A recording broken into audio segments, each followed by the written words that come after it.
Respected Dr. Bhaskar Chatterjee, former Director General and CEO of Indian Institute of Corporate Affairs. He is also known as the Chief Architect of the CSR Act regulations in our country. Not only under his stewardship, CSR has been made mandatory in our country, he is also known for his contribution in popularizing the concept of total literacy in our country.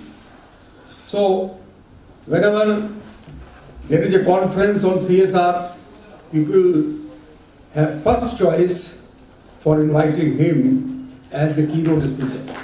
So, our respect to Dr. Chatterjee. He is delivering the keynote address. We would like to listen to him, so I would like to speak less. On dais, there are very eminent persons. Sri Ravi Sharma, Chairman, Prama Jyoti Foundation, and Sri Deepak Dwivedi, who is the Chairman of the Board and Chief Editor at Dainik Bhaskar, very eminent newspaper of the country. Right now, we are heading for the general election 2019. All political parties are preparing their pitch, giving final touches to their manifestos, announcing new schemes, and trying to provide Burinja for the people who are living under the poverty line. The basic issue is that whether by giving dose to the people we can solve their problems. We have large number of problems in our health sector, in our education, related to economic deprivation, and political system has been trying so many ideas during last 7 decades, but still large number of economic and social problems are ahead us, we are facing them. What role can be played by CSR to give sustainable solutions to those problems? This should be the agenda for today's conference. And I can say that during last 5 years, large number of Indian companies have joined the bandwagon of CSR, and latest report says around 50,000 crores have been spent during last 5 years on CSR by the corporate sector. This amount may not be very big because central government and state governments are spending millions, trillions of money on social welfare. Compared to that huge amount, this may be like a drop in the ocean.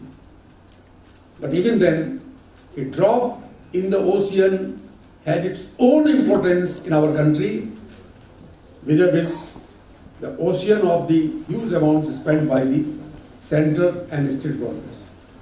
Why? Because what government cannot do, because government it's a huge problems, and the biggest problem is the problem of governance.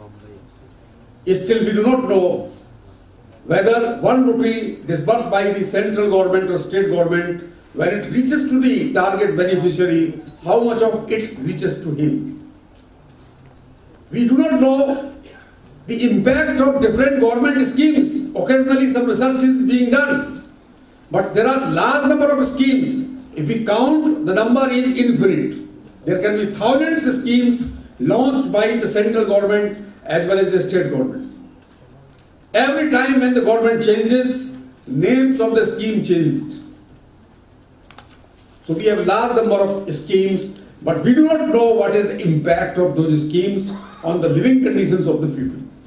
So CSR has a very significant role in our country The amount may not be important, but the important factor is that the corporate sector can use its learning, use its experience, use its best practices to help the poor people downtrodden and solve some of the biggest problems of the country.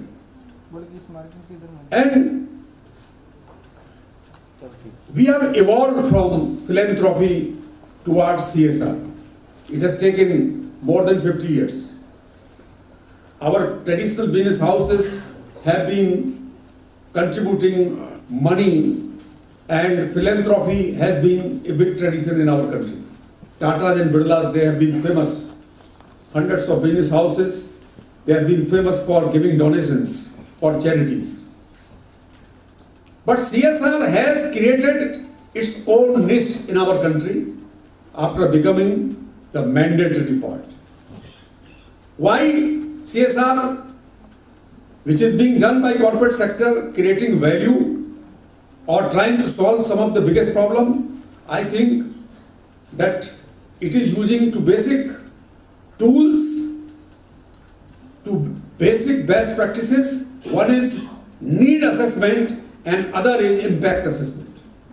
Before starting any project, corporates are going to the target beneficiaries, going to the field, they are doing some need assessment, and then after completing the project, they are also going again and using the third parties or outside agencies for getting the assessment about the impact of the CSR activities done by them.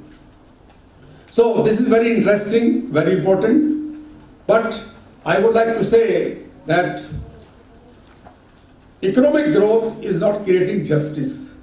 Because of this big problem in our country, we have big scope for CSR, we have big scope for sustainable development, we have big scope even for philanthropy, although it has become a little obsolete, and now we need to have this issue, how to bridge the gulf between rich people and poor people. It is said that 1% people in India, they are owning more than 70% of the wealth of the nation. Some people who are spending hundreds of crores on marriages of their sons and daughters, this is being put as an example how inequality in wealth creating problems. People are not having, millions of people are not having basic facilities, drinking water, safe drinking water, health or educational related facilities. So I think we cannot pat our back every time if the economic growth is being put as 77% of the GNP annual growth, because 7% we have been maintaining for last 20-30 years, but it has not solved many of the basic problems of our country. When we are facing general election, the biggest problem is not only the security of the nation, not only safeguarding the country from terrorism, but I think the problems are galore, and the major problems are our youth is not getting jobs. Our youth is not getting livelihood. If they are not getting employment despite of 7% growth, what will this growth mean to them? And along with this job problem, there is another problem that farmers' distress. Agriculture has become almost unviable, and when there is deficit in agricultural production, farmers suffer. When there is surplus in agricultural production, even then farmers suffer. So CSR has a lot of applications in agriculture, in creating jobs, in solving the health problems, and without CSR, we cannot hope that only the government will be able to solve all the problems. So competitive populism looks very good for political parties, that my manifesto can be better than your manifesto, or I can transfer, if I come to power, my political party can transfer more money than your political party.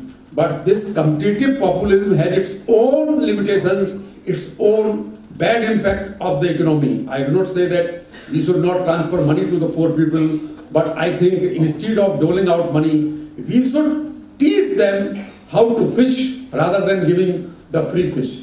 So this is the concept which is being practiced all over the world. I would like to conclude by saying that very good contribution is being made by CSR India, Mr. Hussain Kumar and his team, and today 5 books have been released. But more than release of the books, I think CSR Mart is a novel concept, and if it is executed properly, it can create value to all stakeholders in CSR, those companies which are doing CSR, NGOs which are the implementation agencies, and policymakers. With these words, I wish all success for today's conference and CSR Awards function. Thank you.